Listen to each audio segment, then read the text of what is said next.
J'ai eu à faire un masterclass sur le traitement de l'information, sur le compte-rendu d'audience, plus précisément. Compte-rendu d'audience au tribunal. C'était à Abidjan. Et le numéro 2 de la radio-télévision ivoirienne, M. Nguessan, m'a demandé dans la salle, mais où est-ce que tu as appris à faire ça? Dans quelle école de journalisme? Parce que moi, je suis ton aîné. On a fait l'INA de Paris ensemble, mais à l'INA, on ne nous a pas appris à traiter un compte-rendu d'audience de cette façon-là. Au CECI, vous ne l'apprenez pas comme ça. Chez nous, à Abidjan, on ne l'apprend pas comme ça. Où est-ce que tu as appris à faire ça? Je lui ai dit, j'ai appris à le faire à l'école des correspondants de presse de Saint-Louis. Avec surtout quelqu'un que j'adore dans ce métier-là, parce que en une journée, il vous fait tout un journal à lui seul, Mbagnick Diagne.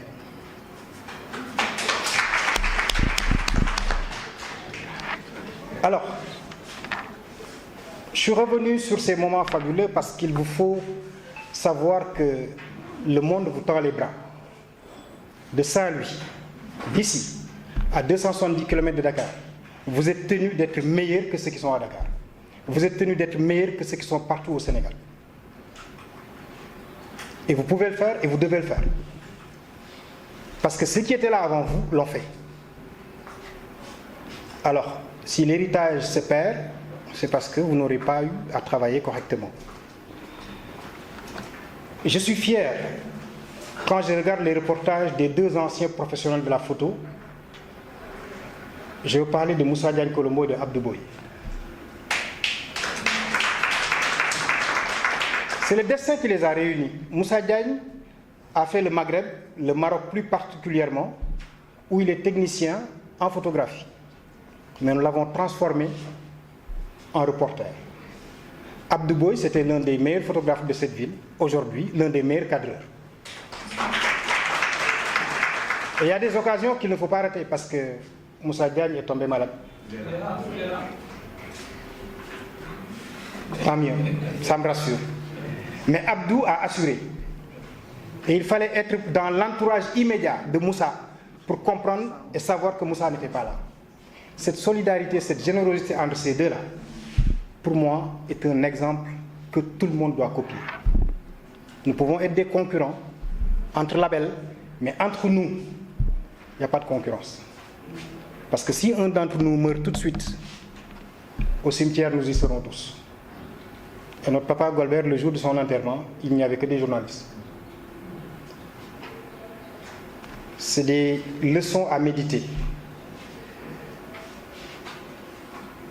Ça me fait plaisir de regarder Maman Moussa Niang à la télévision, de lire Boubacar Kambel Dia, Mamadou Aïcha Ndiaye, qui était là avec vous l'année dernière, enseignant qu'on a transformé en reporter journaliste aussi. Barbier, Aline Badrafal, d'écouter Malal Junior, Marianne Kangou Senghor, Khalidou Dia, je salue son ami Jules Choi qui est dans la salle, Babacar Niang, il est enseignant mais il aime plus le journalisme que l'enseignement. Jean-Pierre Ngorgakou, Zakaria sait de quoi nous parlons. On est parti le chercher à Tambacounda en tant que technicien pour l'amener à Saint-Louis. Et à son arrivée à Saint-Louis, on l'a transformé en animateur, puis en journaliste. Et il a travaillé à la RTS jusqu'à sa retraite comme journaliste. Aujourd'hui, il est le correspondant de e-radio dans cette région-là. Ça veut dire qu'il y a eu du métier. Ça fait plaisir de suivre Bougane Gueye, qui était là dans cette école. C'est là où il a eu son CAP en dessin bâtiment. Et aujourd'hui, qu'on le veuille ou pas, c'est une fierté pour nous, Saint-Louisiens. Parce qu'il avait dit à Sidi Lamine Niasse, devant moi, j'ai pris la voiture de Ben, je suis allé à Louga, j'ai cassé le moteur là-bas, tu refuses de me payer, tu refuses de payer le moteur et tu me renvoies de surcroît. Mais quand j'aurai ton âge, je ferai plus que ce que tu as fait. Et il l'a réussi. Suivre Mayoro Faye du PDS, présentateur Wolof, qui aujourd'hui est le porte-parole du PDS, l'homme de confiance de Karim Wade, mais il faut le faire. Et naturellement, moi je veille sur quelqu'un que j'apprécie beaucoup. Je l'appelle mon prolongement. Il a parlé de moi, il m'a fait pleurer. Je ne m'attendais pas à ça. Vous l'avez choisi comme modérateur. Mais lui, c'est une partie de moi, Momar Ali Niang. De Momar Niang, j'en ai fait un Momar Ali Niang. Et je l'écoute avec fierté. De 1996 à maintenant, ce n'est que cette année, avec la Coupe d'Afrique, que Momar a repris la plume. Parce qu'on le voyait beaucoup plus avec la voix, avec l'image. Mais cette année, il a repris la plume. Et le directeur du CSI, Mamadou Ndiaye, me disait, mais il ne savait pas qu'il savait écrire. Je lui dis, mais non, c'est normal qu'il sache écrire. Seulement, il n'aime pas écrire. Il a énormément de talent et de compétences qu'il cache. Et ceux qui ont fait avec lui le ministère de l'Agriculture du temps de Habib Sy savent que Momar est bon. Chers confrères et frères, chères sœurs, nous avons appris le montage rudimentaire avec les cassettes. Il fallait nous voir aller au marché de Ndartout ou au marché de Tendingen pour chercher les cassettes. Parce qu'on faisait le journal avec... si on avait 10 éléments, il fallait avoir 10 cassettes devant soi. Et pour vous dire qu'on a été bien formés, parfois le technicien n'est pas là, surtout le journal du matin. C'était plus difficile parce qu'on n'avait pas de véhicule de ramassage comme ça se fait à Dakar. Il fallait se réveiller tôt, se présenter à la radio. Tu es seul, tu présentes le journal et tu es ton propre technicien. Donc, tu lances l'élément, tu appuies sur le bouton et puis voilà, le monsieur parle. C'est l'élément sonore qui illustre. À la fin, tu chantes et puis tu relances le second élément et tu le fais seul. Et c'était extrêmement difficile d'utiliser ces cassettes-là. Mais on le faisait avec énormément de passion. Puis, on a connu les bandes magnétiques. C'est des rouleaux. Il fallait utiliser le ciseau pour faire le montage. Et ça, ce sont les Amdignans qui nous l'ont appris à la RTS.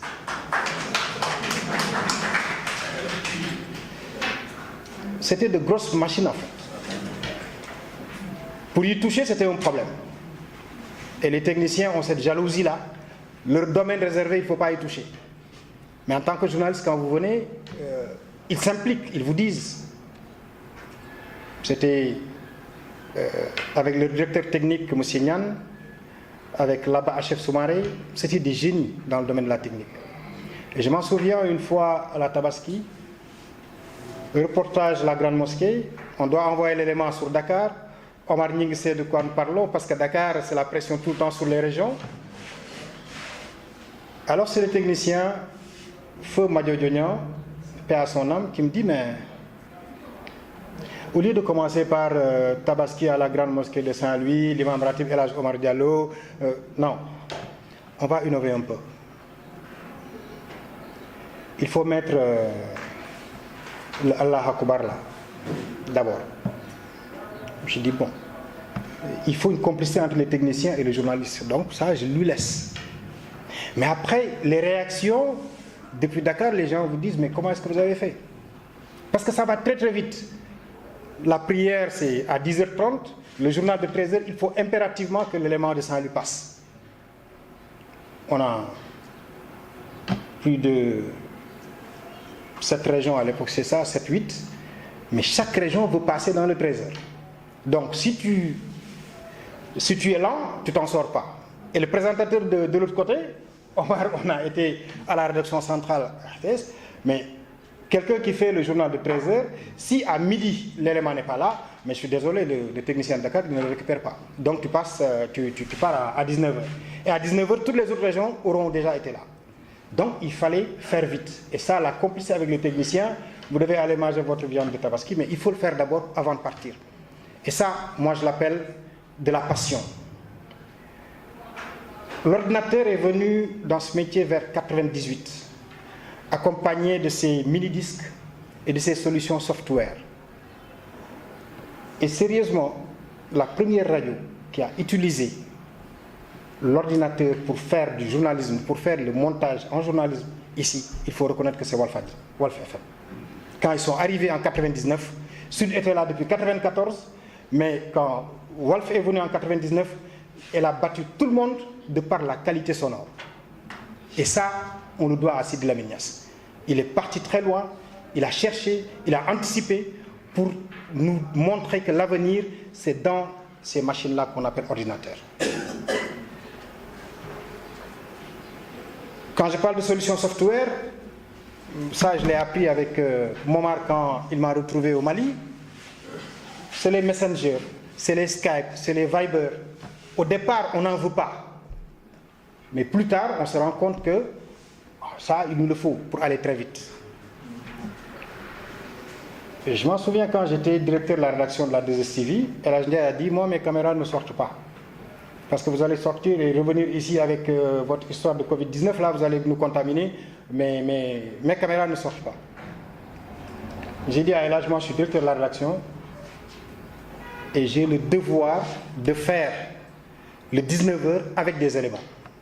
Il me dit, mais débrouille-toi, mais en tout cas pas avec mes caméras. J'ai dit, ok. J'ai dit à tous les éléments de la rédaction, ne venez plus à la télévision, restez chez vous. Mais que chacun fasse son reportage à partir de son téléphone. Trouvez un sujet chez vous, balancez un questionnaire à Moundiaï Cissé de l'ONG 3D, il répond sur WhatsApp, vous faites le montage et vous m'envoyez juste l'extrait et on fait le chapeau et puis on s'en sort. À la CNTV, c'est la même chose. Quand vous avez un reporter sur le terrain, concurrence oblige, je pense toujours à Aminta Dramé pour ce cas précis, je dis Aminta, envoie-moi l'extrait, le reste, nous nous en occupons. Et maintenant sur place, tu fais le chapeau, tu dis au présentateur, vas-y, au moins, on n'est pas en déphasage avec ce qui se passe. Ça veut dire que ces solutions software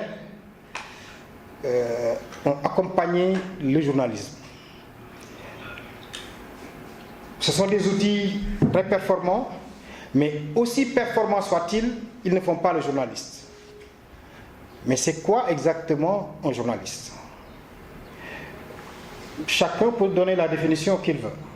Mais pour moi, un journaliste, c'est toute personne faisant de la collecte, du traitement et de la mise en forme de faits avérés, parce que pour moi, le mot avéré, il est important, de faits avérés réels. On ne peut pas créer ces événements-là. Nous ne pouvons pas sublimer, nous dire j'y vais, je sais qu'aujourd'hui c'est la coalition Diomaye qui fait sa rentrée, Diomaye va attaquer Sonko et dire non, non, non. Parce que parfois dans nos têtes, nous créons l'événement avant d'y aller. Or, ce n'est pas ça. Il faut y aller, voir ce qui s'y passe et c'est ça que nous allons relayer. Donc, selon la méthode triangulaire de vérification, parce qu'une information on la vérifie au moins à 3 niveaux différents, elle doit être employée en freelance ou en permanence par une rédaction. J'insiste sur le mot rédaction parce que la rédaction elle est souveraine, elle couvre les journalistes. Parce que nous ne prenons pas sur nous d'aller faire un reportage. C'est un travail collégial. Donc quand le sujet est décidé par la rédaction, qui souvent définit l'angle de traitement, ça facilite le travail du journaliste. Il doit être respectueux de la charte de Munich de 1971. Je ne reviens pas sur les devoirs et les 5... voilà. Conscient de sa responsabilité morale vis-à-vis du public qui fait de l'information une denrée recherchée avant diffusion et défraîchie après. Nous avons un contrat avec le public. Le public, ce qu'il attend de nous, c'est qu'on lui donne une bonne information. Pas rien d'autre. Parce que l'information est un instrument d'aide à la prise de décision. Quand vous dites qu'à Saint-Louis, il n'y a pas une école de journalisme reconnue, ça veut dire que tout parent d'élève, tout parent d'étudiant qui a son enfant dans une école de journalisme ici, va porter plainte contre cette école-là. Donc, battons-nous pour respecter ce contrat moral qui nous lie à ce public qui devient de plus en plus exigeant et qui n'est pas du tout aussi tendre avec nous, parce que c'est l'un des rares métiers au monde où chacun peut vous critiquer. Chacun peut donner son appréciation de ce que vous faites. Il est beau, il est gentil, il est bien, il travaille bien, c'est lui le plus fort, etc. J'ai l'habitude de donner l'exemple de mon ami Abdoulaye Bob de Wolf ou Ahmed Aïdara parce qu'il y en a qui vous disent ces deux-là, ils sont dépassés par la télévision. La télévision, c'est un beau visage, c'est une image, donc ces gens-là ne doivent pas faire la télévision parce que. Mais bon, c'est leur métier aussi. Mamadou Biaye, qui était au journal Le Quotidien, mais au CESTI, quand il a choisi la télévision, mais les profs lui ont dit, mais attends, tu fais 1m20, 24 cm, tu vas faire télévision. Minuscule que tu es là, tu vas faire télévision, va faire la presse écrite. Ça fait mal, mais il faut savoir le lui dire, le lui faire comprendre que véritablement, tu ne peux pas faire de la télé. Parce que Souleymane Nia, qui est à la TFM, camarade de promotion, même chose, quand on lui a dit, Souleymane, tu es fait pour faire de la télévision. Tu es un homme de télévision. Il a dit, je ne veux pas faire de la télévision, je fais de la radio. Parce que depuis tout petit, au Britannique militaire, mon rêve, c'était de faire de la radio. Et Souleymane a fait de la radio presque toute sa vie. C'est au départ des membres du Ibra Kane que je lui dis, mais l'occasion rêvée est là. Tu es l'ennemi juré de Mamadou Ibra Kane et Aliou Ndiaye. C'est l'occasion d'y aller. Aussi simple. Et là, il fait de la télé, il s'en sort bien, mais il n'en veut pas. Parce qu'il dit que lui, il préfère vivre incognito dans l'anonymat. Alors, ni communicant en ligne, ni leader d'opinion, ce que nous oublions souvent parce que nous sommes de plus en plus confrontés au journalisme d'opinion. Le journaliste est un professionnel de l'information au sens éditorial du terme et dans l'optique d'atténuer la pénibilité évoquée plus haut de son travail, il profite des outils modernes que lui offrent les avancées technologiques. Nous sommes ainsi passés de la sténographie à la publication assistée par ordinateur pour contracter et nous faire envahir par l'intelligence artificielle.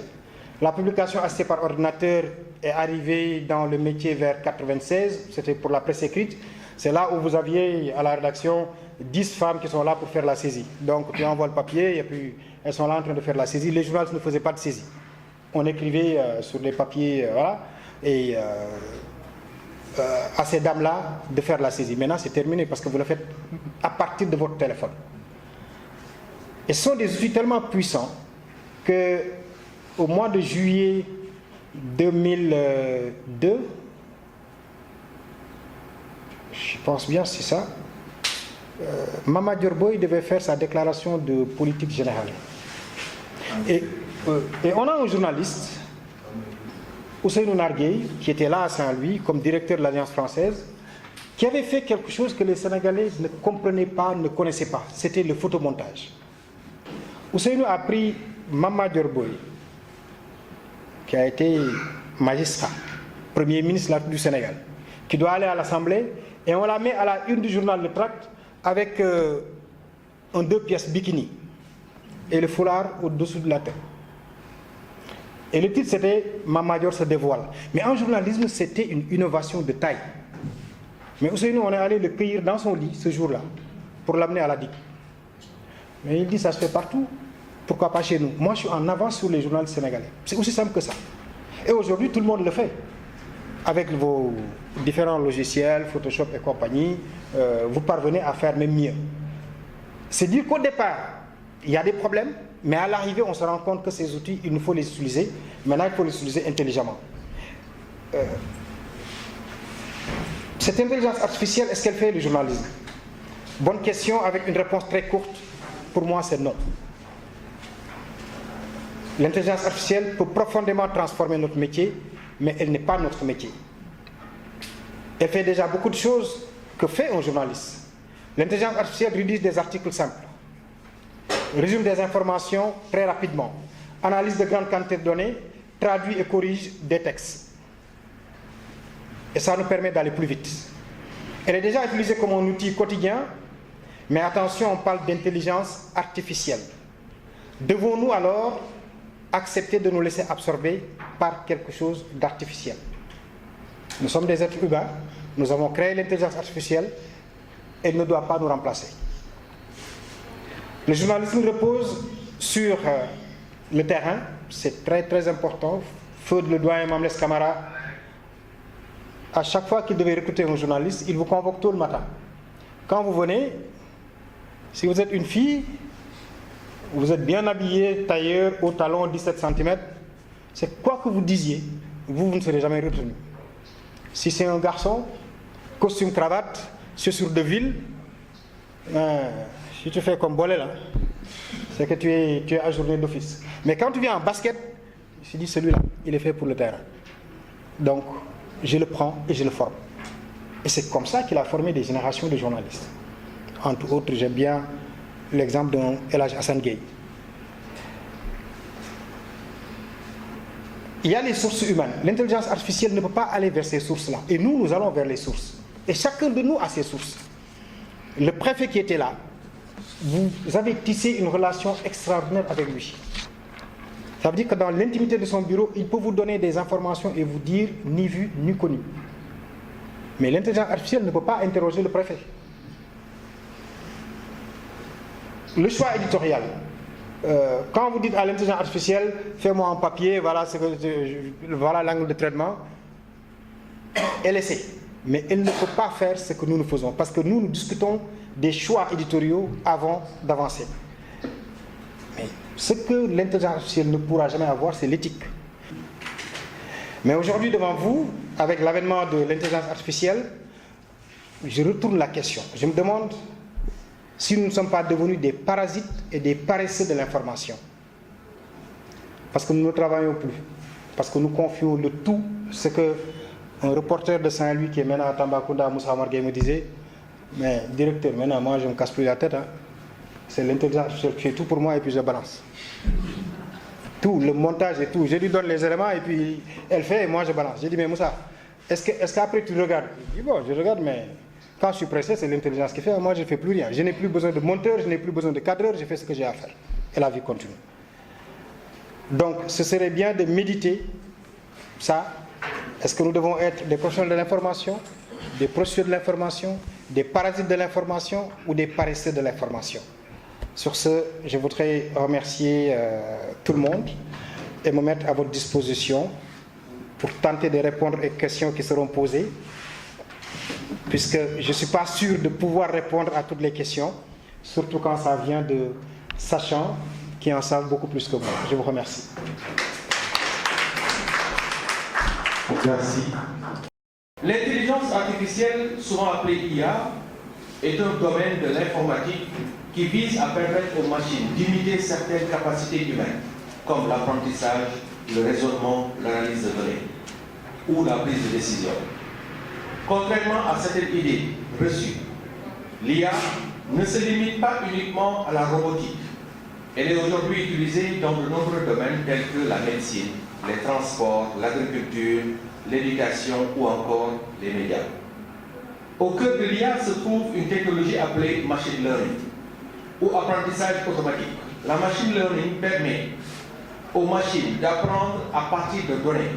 Au lieu d'être programmées pour chaque tâche précise, les machines analysent des exemples et identifient des modèles dans des données pour améliorer leur performance. Les données sont donc essentielles dans ce processus car plus un système dispose de données pertinentes, plus il peut apprendre et devenir efficace. Ça veut dire quoi, le machine learning? Ça veut dire que c'est un ensemble de données qu'on calcule souvent en milliards qu'on met à la disposition de la machine. Et avec des algorithmes. Les algorithmes, c'est quoi? C'est les équations qu'on apprend à l'école secondaire. A au carré moins B au carré est égal à A plus B facteur A moins B. La machine mémorise cette logique. Maintenant, à travers les données qu'elle a, du tout ce qui l'intéresse, c'est quoi? Ce postulat-là qu'on m'a donné, c'est ça que je dois chercher dans ces données qu'on a mis à ma disposition. C'est ça qu'on appelle machine learning. Maintenant, à l'opposé, une autre composante importante de l'IA est le deep learning. Deep en anglais qui veut dire profond. C'est-à-dire un apprentissage assez profond. Le deep learning ou apprentissage profond, il s'agit d'une branche du machine learning qui utilise des réseaux de neurones artificiels inspirés du fonctionnement du cerveau humain. Donc on voit, là, on quitte le machine learning et on va vers le deep learning. L'intelligence artificielle est l'ensemble qui regroupe la machine learning qui regroupe un autre sous-ensemble qu'on appelle deep learning. Donc on voit clairement les trois niveaux. Le plus grand cercle, on l'appelle IA. Et dans ce cercle, il y a un autre cercle qu'on appelle machine learning. Et dans ce cercle de machine learning, il y a un autre cercle beaucoup plus pointilleux qu'on appelle le deep learning.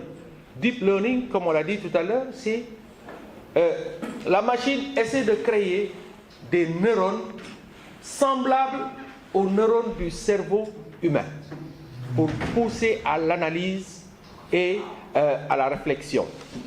Donc, il s'agit d'une branche de la machine learning qui utilise des réseaux de neurones artificiels inspirés du fonctionnement du cerveau humain.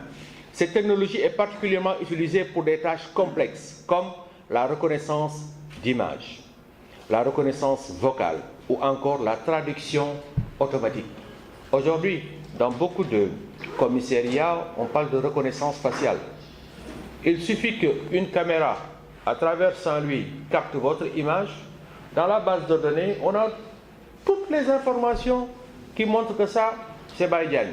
Il est né à tel lieu, il a grandi à tel endroit, il a fait ses études. Donc, c'est le deep learning qui permet de faire cette analyse-là, qui permet de faire la reconnaissance faciale, qui permet de faire la reconnaissance vocale. Quand la machine entend la voix de Omar Nying, il ne se trompe plus parce qu'elle l'a enregistrée une fois. Partout où cette voix-là traverse, la machine dit automatiquement que ça, c'est la voix de M. Nying. Alors, maintenant, dans le domaine du journalisme, l'intelligence artificielle offre de nombreuses possibilités. Elle peut, par exemple, aider à transcrire automatiquement des interviews, analyser de grandes bases de données pour faciliter les enquêtes journalistiques, détecter des tendances dans l'information ou encore résumer des enquêtes, résumer des documents et des articles. Ces outils permettent aux journalistes de gagner du temps et de traiter des volumes d'informations beaucoup plus importants. C'est la rapidité dont Ben Mokhtar parlait tout à l'heure. Cependant, l'utilisation de l'IA dans les médias comporte aussi des risques. Par exemple, certaines technologies permettent de créer ce qu'on appelle les deepfakes, c'est-à-dire des images, des vidéos ou des enregistrements audio manipulés grâce à l'intelligence artificielle. Ces contenus peuvent être utilisés pour diffuser de la désinformation ou manipuler l'opinion publique. C'est pourquoi l'utilisation de l'IA en journalisme doit toujours s'accompagner d'une démarche éthique et d'un travail de vérification rigoureux. Les journalistes ne doivent pas se contenter d'utiliser les résultats produits par l'intelligence artificielle sans les vérifier. Le jugement critique, l'analyse et la responsabilité éditoriale restent des éléments essentiels du métier, des éléments humains. En définitive, l'IA doit être considérée comme un outil d'aide au travail journalistique et non comme un remplacement du journalisme. Elle peut améliorer l'efficacité et la capacité d'analyse des professionnels de l'information, mais la responsabilité finale dans la production et la vérification de l'information demeure celle de l'humain, c'est-à-dire la responsabilité du journaliste. Pour terminer, je vais juste attirer l'attention des uns et des autres sur des outils qu'on voit dans les universités et qu'on voit également dans les grandes rédactions qui permettent aujourd'hui, nous en disposons à l'Université Gaston Berger de Saint-Louis, de savoir, parce que parfois, depuis l'avènement de l'IA, pour certains étudiants, écrire un mémoire, ils viennent te présenter un travail qui devait être fait sur 3-4 mois, en 3 jours. Mais il y a des logiciels qui permettent de détecter si ça, c'est le fruit de l'intelligence artificielle ou pas. Donc, voici une liste. Les outils de détection générés par l'IA, il y a ce qu'on appelle le GPT-0, qui est un outil très utilisé dans l'éducation et le journalisme pour analyser si un texte a été généré par une IA. Il examine la structure linguistique et la complexité du texte. Il y a également 0GPT, qui permet de vérifier si un texte est susceptible d'avoir été généré par une intelligence artificielle. Il y a également ce qu'on appelle le Writer Content Detector, qui est un outil simple qui analyse un texte et estime la probabilité qu'il soit produit par une IA. Quatrième outil, Copilix, utilisé par certaines universités et entreprises pour détecter les contenus générés par les IA. Mais également, il y a également des outils de détection d'images générées par les IA, qui permet d'identifier si une image a été générée par des outils comme Midjourney ou Dell. Il y a ce qu'on appelle Illuminati, All or Not. Donc, la liste est longue. Après, si vous voulez, je vais vous mettre ça à votre disposition. Pourquoi il est bon pour que les journalistes aient en leur possession ces outils?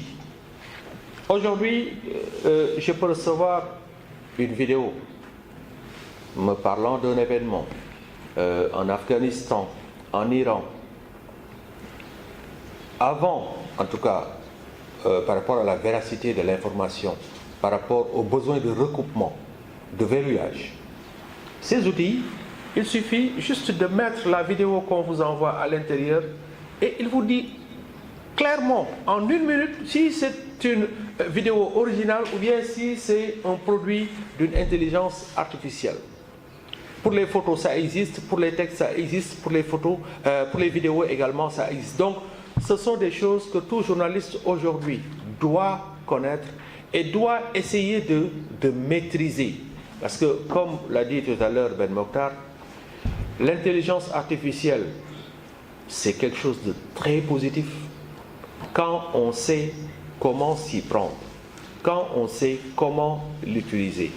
Et qu'aujourd'hui, qu'on le veuille ou pas, nous devons être à la page. Être à la page, ça veut dire quoi? Ce que en 98 on faisait, on ne peut pas se permettre de le faire aujourd'hui. Parce que le monde a beaucoup évolué, les outils technologiques également ont évolué. Mais quand ces outils-là évoluent, c'est à nous qu'il appartient de nous adapter à ces outils-là pour pouvoir faire convenablement notre travail. Mais encore une fois, surtout ceux qui sont dans la recherche, Ben l'a dit tout à l'heure, je le cite souvent, quand un confrère se permet de produire un article généré par une IA, de l'envoyer à sa rédaction, qu'il se trompe. C'est très facile pour les gens qui sont dans les rédactions de savoir ça, si ça a été écrit ou bien ça a été généré par une IA. Parce qu'il suffit juste de copier le texte, de le mettre dans l'un de ces outils pour que l'outil dise, voilà, ça a été généré. Et ils te disent, ça a été généré par telle application, à tel endroit et à telle heure. Et je pense qu'il n'est pas de l'intérêt d'un professionnel de l'information, de la communication, de se discréditer ou bien de se ridiculiser à ce point. J'ai été très long, oui. Il y a aussi des logiciels qui permettent d'humaniser les textes de l'IA. Ça, moi, je ne veux pas trop entrer dans ces détails parce que c'est juste donner un mauvais conseil. Parce que je sais que quelqu'un comme El Walid, quand tu lui dis non, va chercher un logiciel qui va te permettre d'humaniser telle production de l'IA, ça veut dire que c'est quelqu'un qui ne va plus faire d'efforts. Mais quoi qu'on dise, hein, et ça c'est une parenthèse, cher, c'est bien que tu me le rappelles, il faudrait savoir une chose. Cette profession-là, elle est menacée. Nous aimons bien cette profession, mais elle est menacée. Elle est menacée par quoi? Par les nouvelles technologies. Je donne un exemple. Quand vous allez, mon doyen Abdignan ne me démentira pas, à la RTS, il fut un temps, pour envoyer une équipe de reporters, on envoie un cadreur, un journaliste, un preneur de son. Un preneur de son.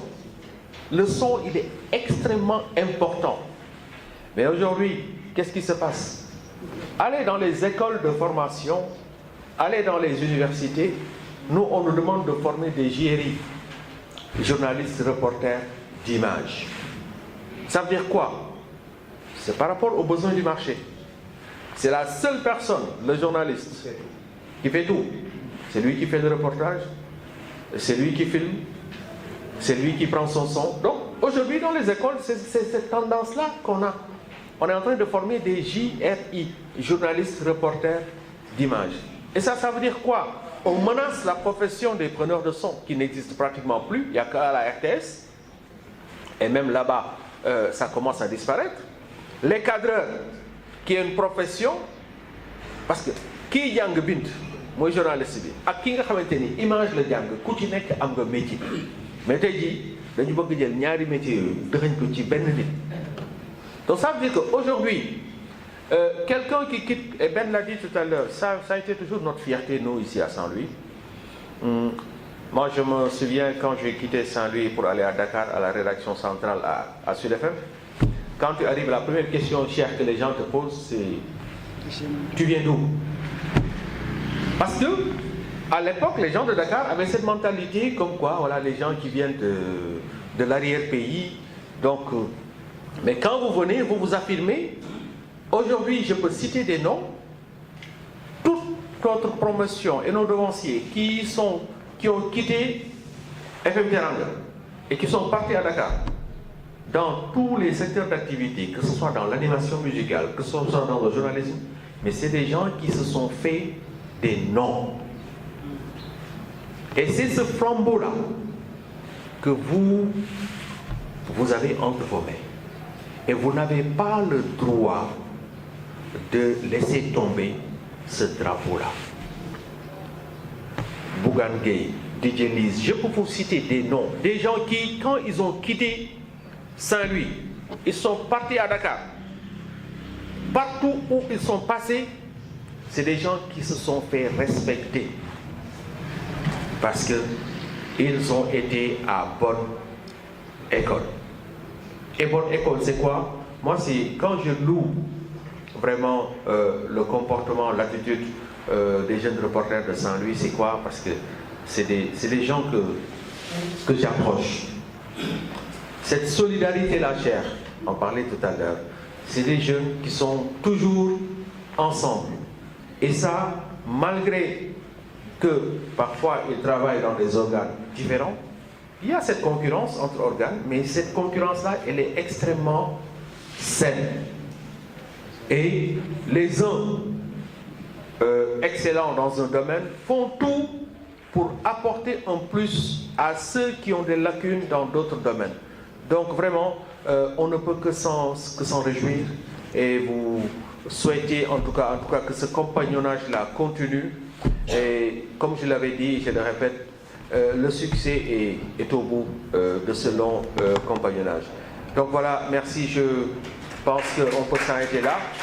Maintenant, donner la parole, cher, au public par rapport aux différentes interventions qui ont été faites, l'exposé brillantissime de M. Ben Mokhtar Diop.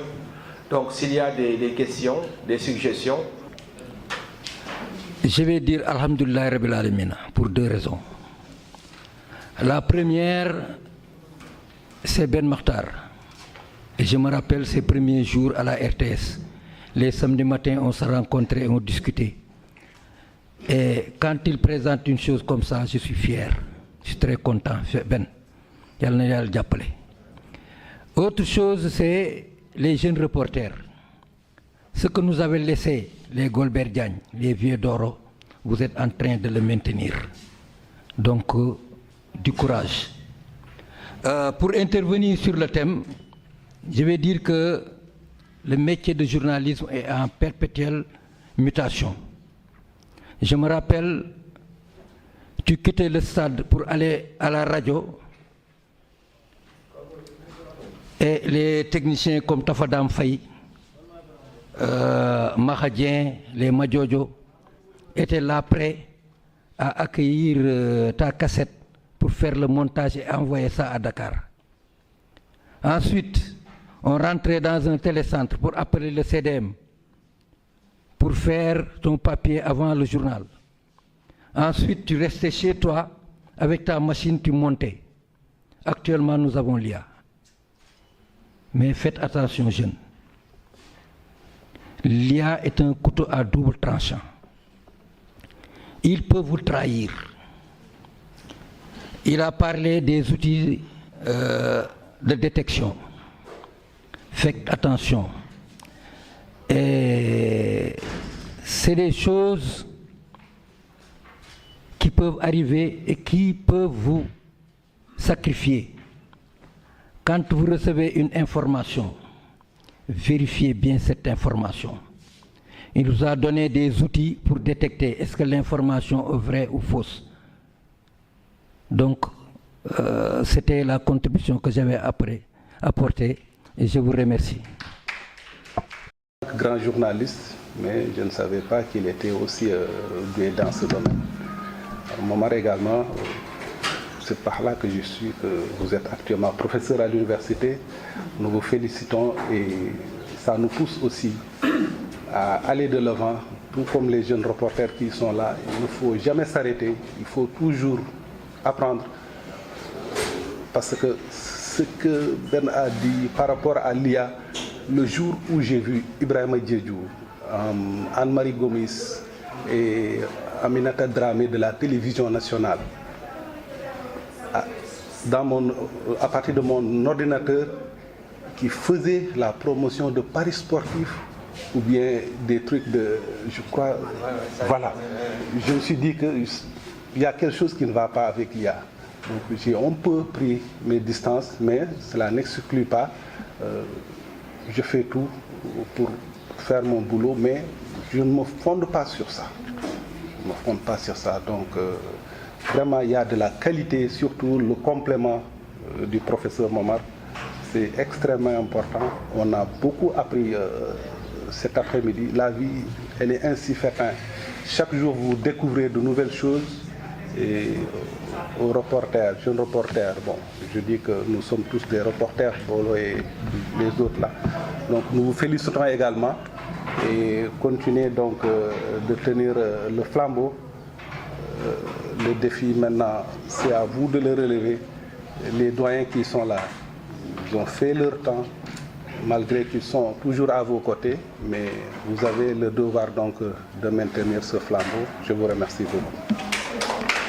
Je l'avais dit l'année dernière, je le répète aujourd'hui, c'est toujours un immense plaisir d'être à vos côtés, parce que vous avez réussi ce que nous, vos aînés, nous ne sommes pas parvenus à le réussir.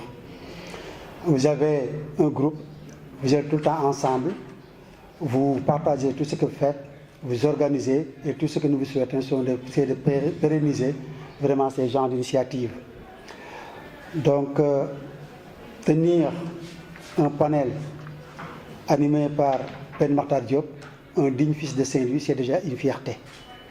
Vous n'avez pas besoin d'aller ailleurs, comme le font d'autres, pour avoir des sommités, pour avoir des conférenciers, venir à Saint-Louis pour ça. Ben constitue vraiment une icône dans le journalisme sénégalais. Il a été tour à tour dans tous les grands organes du Sénégal, que ce soit à Sud FM, que ce soit à Walfadjri, que ce soit à Teranga FM. Et ce qui fait le charme ou bien le professionnalisme du journaliste, c'est par rapport à l'émission de midi. Tous les journalistes ne peuvent pas faire le journal de 12 heures. En général, c'est Mamadou Ibra Kane, c'est Ben Makhtar Diop, c'est Souleymane Niang. Parce que c'est des heures où l'écoute est importante. La plus petite faille peut faire vraiment capoter beaucoup de choses. Donc Ben est parvenu à faire des éditions dans tous les organes où il est passé. Félicitations mon cher. Je reviens aussi sur l'association. L'année dernière, je l'avais dit. C'est toujours bon d'organiser, mais il faut faire le suivi, l'évaluation. Parce que moi, je ne peux pas concevoir que vous n'organisez qu'une seule activité durant l'année. Ça, c'est manquer d'ambition. Organisez-vous, élaborez votre plan d'action, faites sortir les forces, les faiblesses, les opportunités et les menaces. Momar Ali sait à quoi je fais allusion. Élaborez votre plan d'action, menez des activités, même si les moyens font défaut, allez les chercher pour les réaliser. L'IA, c'est un thème important d'actualité, mais qui a des risques. Il y a la désinformation, il y a la manipulation. Récemment, ça n'a même pas fait une semaine, une dame m'a interpellé par rapport à un article que quelqu'un a rédigé sur elle, à la suite d'une interview. Ses propos ont été travestis. Parce que lorsqu'elle m'a envoyé le document, je lui ai dit que ne te fatigue pas, il est passé par l'IA. Aujourd'hui, nous devons accepter d'être des PME et des PMI. C'est quoi? Éviter d'être des partisans de moindre effort et des partisans de moindre intelligence. Lisez, faites des recherches, écrivez, faites-vous corriger et en même temps, relisez encore. Parce qu'il y va de votre crédibilité et de la crédibilité des gens avec qui vous collaborez. Ça ne sert à rien de se faire un nom. C'est bien facile d'avoir un nom, mais le plus difficile, c'est d'y rester et d'y continuer. Ben a cette chance. On ne peut pas parler de Saint-Louis sans parler de Momar Alice Niang qui constitue une fierté, sans parler de Farasila, sans parler de Aline Badra Fall, de El Hadj Tall, de comment dirais-je, Malal Junior, de Moussa Ousmane Colombo Diagne, de Babacar Niang. Les exemples sont là. Vous comprenez? Donc, vous avez cette chance, il faut la saisir et je ne vais pas y revenir. L'année dernière, je l'avais dit, je l'ai dit cette année, j'espère que dès au moins vous allez nous présenter des activités que vous avez à dérouler. En tout cas, nous vous remercions, nous vous encourageons et nous magnifions sincèrement ce que vous êtes en train de faire. Je vous remercie. Le préfet l'a dit tout à l'heure, la responsabilité des journalistes est devenue maintenant plus grande. Parce que la fois passée, j'ai regardé une édition sur une télévision européenne, mais les deux journalistes présents sur le plateau, ils commentaient un sujet d'actualité, la relation entre les États-Unis et l'Iran, mais ils commentaient également une image. C'était le guide iranien Ali Khamenei qui était devant un muselé en train de formuler des prières. Mais ce qui m'a attiré l'attention est que ces deux journalistes doutaient sur l'authenticité de cette image. En plus, ils ont dit qu'ils ont vu poster ça sur la page officielle de l'État iranien. Ils doutaient, ils n'étaient pas sûrs que peut-être l'image datée du jour, ou bien elle est ancienne, ou bien elle est générée par l'intelligence artificielle. Et là, je me suis dit, ce doute donc n'arrive pas à moi seul, parce que moi, j'ai cette difficulté sur les réseaux sociaux. Parfois, je vois des images, c'est vrai qu'on peut parfois identifier facilement si de l'intelligence artificielle, mais il y a des moments où on a des images tellement réalistes. Moi, parfois, je fais des commentaires même, comme la fois passée, quand j'ai vu Sadio Mané et sa femme avec des jumeaux. Je pensais que c'est une image vraie. J'ai fait un commentaire là-dessus, mais c'est après plus tard que je me suis rendu compte que ce n'est pas une vraie information. Donc je me demande si vraiment on peut s'en sortir, parce qu'on nous demande de la prudence professionnelle, mais je me suis rendu compte que ce n'est pas vraiment difficile avec l'IA et les fake news aussi. Merci. À notre panéliste, le doyen Ben Mokhtar Diop. Alors, doyen Gora, rassurez-vous, nous n'allons pas nous limiter à organiser un dogou. Nous étions juste dans la réglementation et vous allez nous voir organiser d'autres activités, Inch'Allah. Alors, moi, je partage une inquiétude parce que il y a quelques moments, eh bien, des confrères qui m'ont devancé dans le journalisme, eh bien, m'ont montré comment, avec l'aide de IA, ils arrivaient à non seulement retranscrire les interviews, mais comment aussi IA les aidait à les proposer en tout cas un article complet. Moi, j'ai eu peur en ce moment et je me dis si faire du journalisme se limite à demander de l'aide à IA, est-ce qu'il ne faut pas rendre le tablier? Donc c'est là que je vous pose la question, est-ce que vous nous conseillez en tant que jeune reporter d'utiliser en tout cas l'intelligence artificielle? Si oui, jusqu'à quel niveau nous devons nous en limiter? Je vous remercie.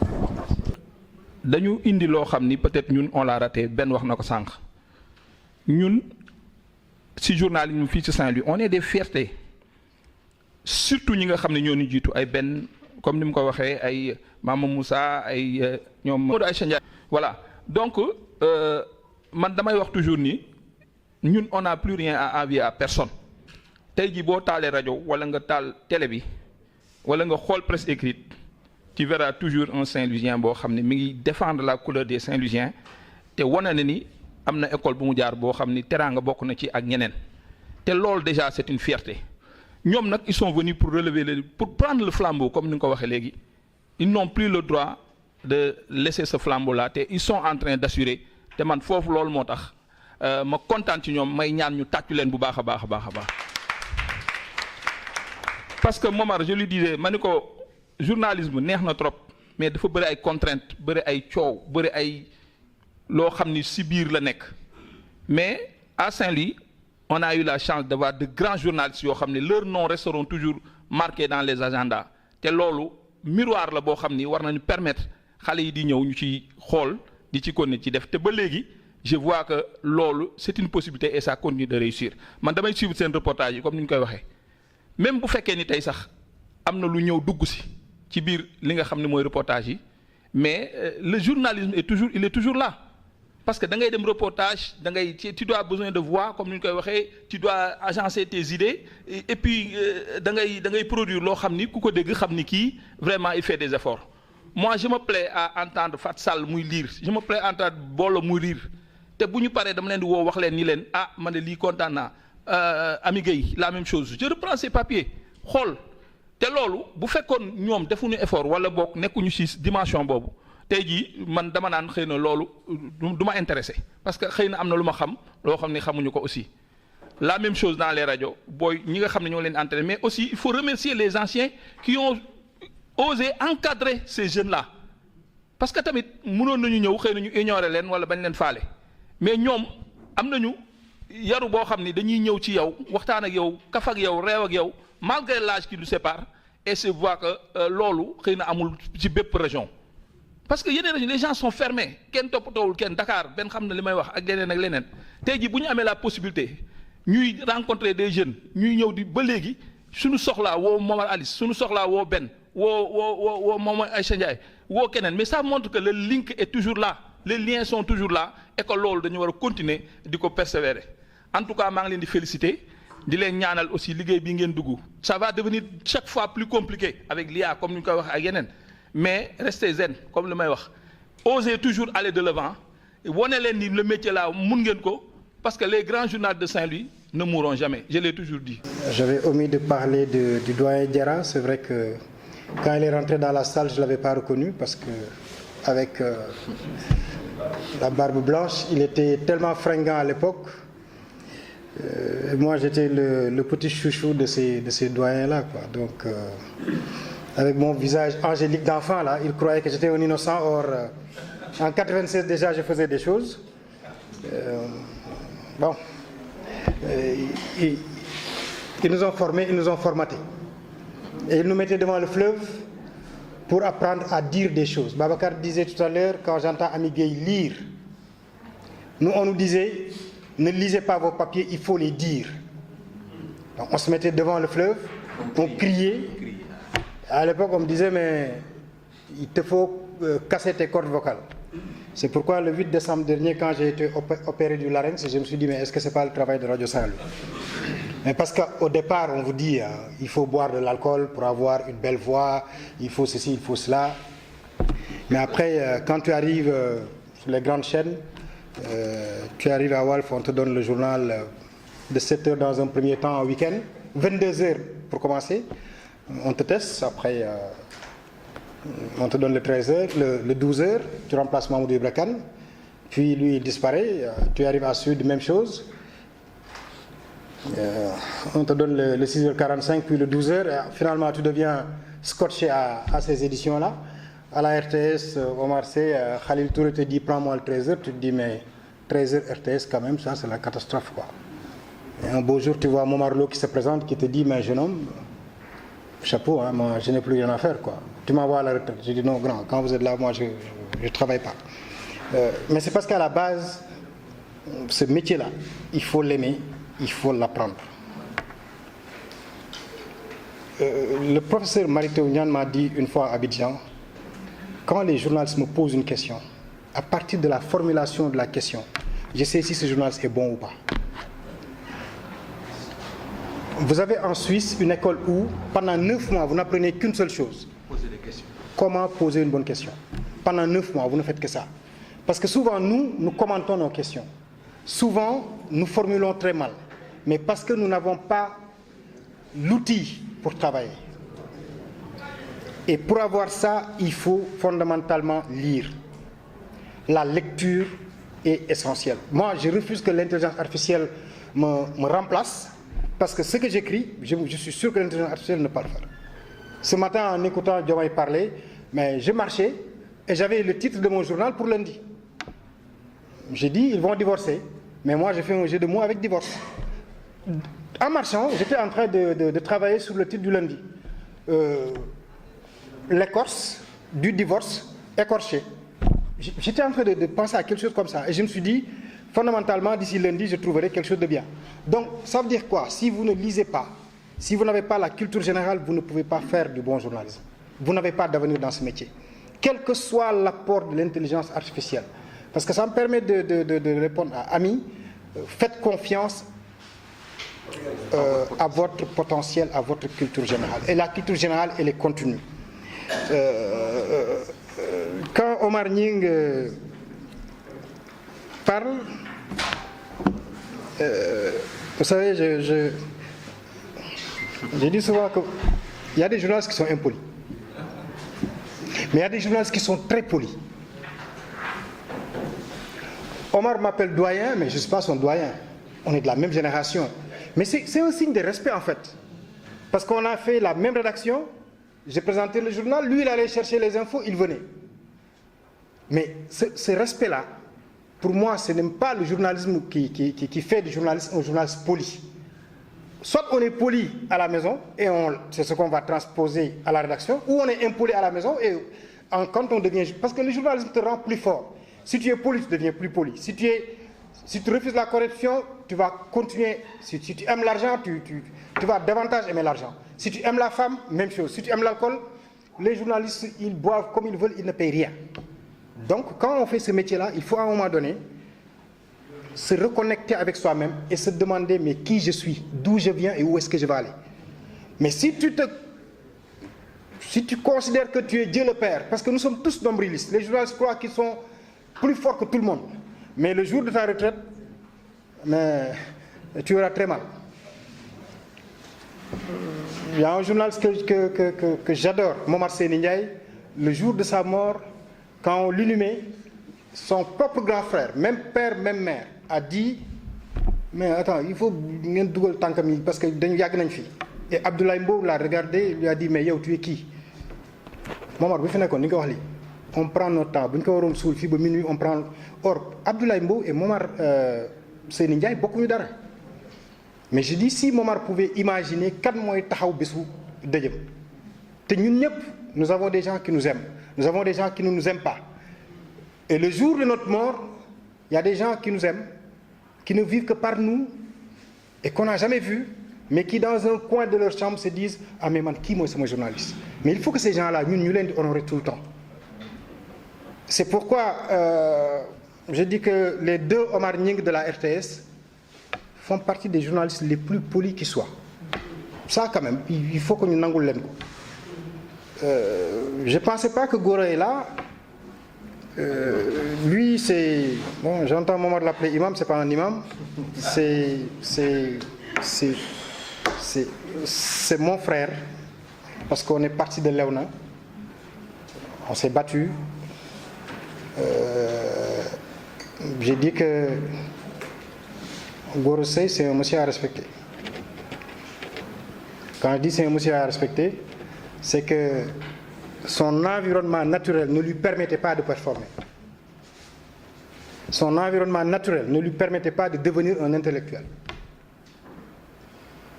Mais il s'est vraiment battu pour en arriver là. Et ça franchement, chapeau à lui, parce que nos mères se fréquentaient, c'était les mêmes familles, on mangeait ensemble, on faisait tout ensemble. Et aujourd'hui, je me dis mais lu mu nekk journaliste am na leen loo xam ni du ko fàtte. La dernière fois qu'on s'est vu, mais je l'ai regardé et je me suis dit parce qu'il ne pouvait pas imaginer que j'étais là. Je suis à la grande mosquée de Saint-Louis. Gorée est venu mu sarax ay boy talibé ku nekk mu jox la dara après dugg ni ma damay naafila pare door a julli. Je me suis dit mais attends, il pense à marmial parce que ça viendra tôt ou tard. Parce que foofu boo fay dem du journaliste moo fay dem te loo waxal nit boo demee fële da nga koy layoo encore. C'est pourquoi je dis toujours que ñun ñi ñuy jàkkaarlool gënuñu leen te waruñu nangu ñoom ñu gën ñu. Man du ma nangu mukk un homme politique, un président, keneen ku mënti doon nga gën ma. Mais parce que en ce moment précis tu ne penses pas à l'argent, tu ne penses pas à ce qu'on peut te donner. Parce que dafa am loo xam ni yàlla defalu ko kenn daf ko téyel boppam mooy wërsëg ak ruu. Si Amy Gueye doit devenir première dame du Sénégal kenn mënu si dara ñun ñëpp dañuy toog di ko xool. Parce que li may di wax souvent, je donne toujours l'exemple de Bougane Gueye. Il est arrivé à FM Teranga, il n'avait pas de salaire. damay fay 50 000 jël 10 000 jox ko le jour où ñu yokkal ma 80 000 ma dindi beneen 10 000 jox ko mu am 20 000 et le jour où Walf me dit mais Ben il faut que tu viennes j'ai dit je ne viens pas man awma problème man jàng naa bam naa li ma am à Saint-Louis je vis bien mais j'ai un jeune frère qui est là moo amee famille am il a 2 frères une sœur sa mère yorul dara 20 000 lay fayu fii jël leen booy bi ngeen yóbbu ko et du jour au lendemain il arrive à Walf premier salaire 217 000 il m'appelle me dit mais grand ñii xanaa dañu bëgg tëj kaso parce que lii bu ma ko jëlee mooy dañu juum ci salaire bi j'ai dit mais non à compter d'aujourd'hui tu es à ce niveau là il dit mais man li may gagné moo ëpp li ngay gagné j'ai dit mais ku nekk ak wërsëgam te da nga koy nangul lool te bi nga koy formé c'était pas pour que ëllëg mu defal la dara c'est pourquoi j'ai dit cette générosité dont parlait Babacar elle est essentielle bu kenn iñaane moromam dara li bolle war a am daf koy am par force li faatu war a am daf koy am par force parce que dañ koy xool Rama Boy à la RTS Daba Diallo à la RTS Batef à la RTS mais ku leen waxoon si ñoom ñett bi ñuy ànd nekk jeune fille que Rama allait devenir présentatrice à la télévision nationale da nga naan non mais yàlla moom moo xam lii am ëllëg donc soyez généreux partagez soyez solidaires on dit il faut pérenniser l'initiative Bolé moi je te dis une chose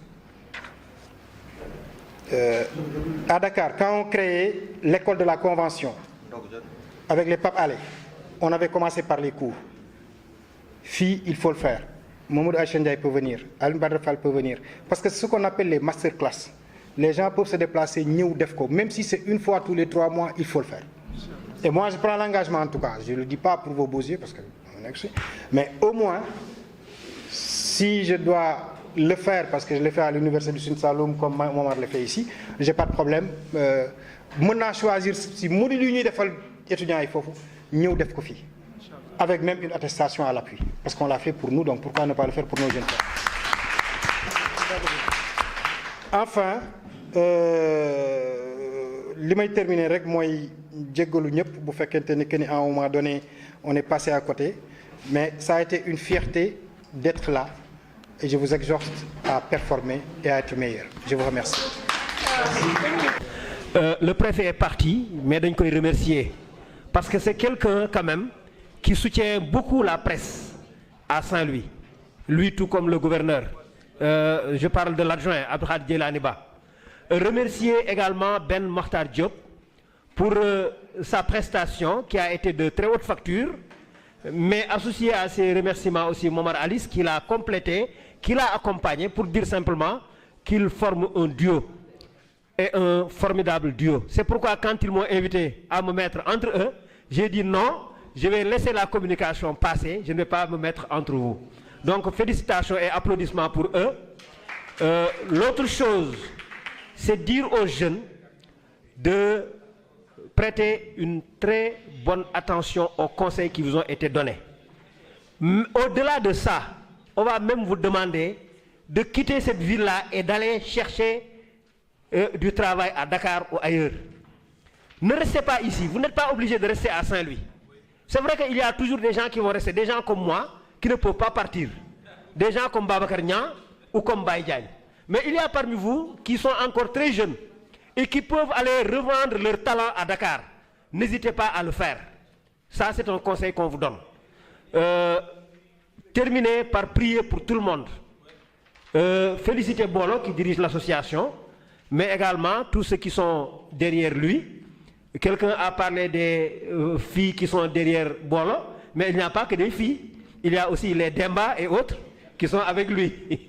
Donc c'est des filles et des jeunes garçons qui sont même devenus des hommes maintenant. Voilà. J'allais oublier, Farsal est maintenant correspondante de Reporters sans frontières à Saint-Louis.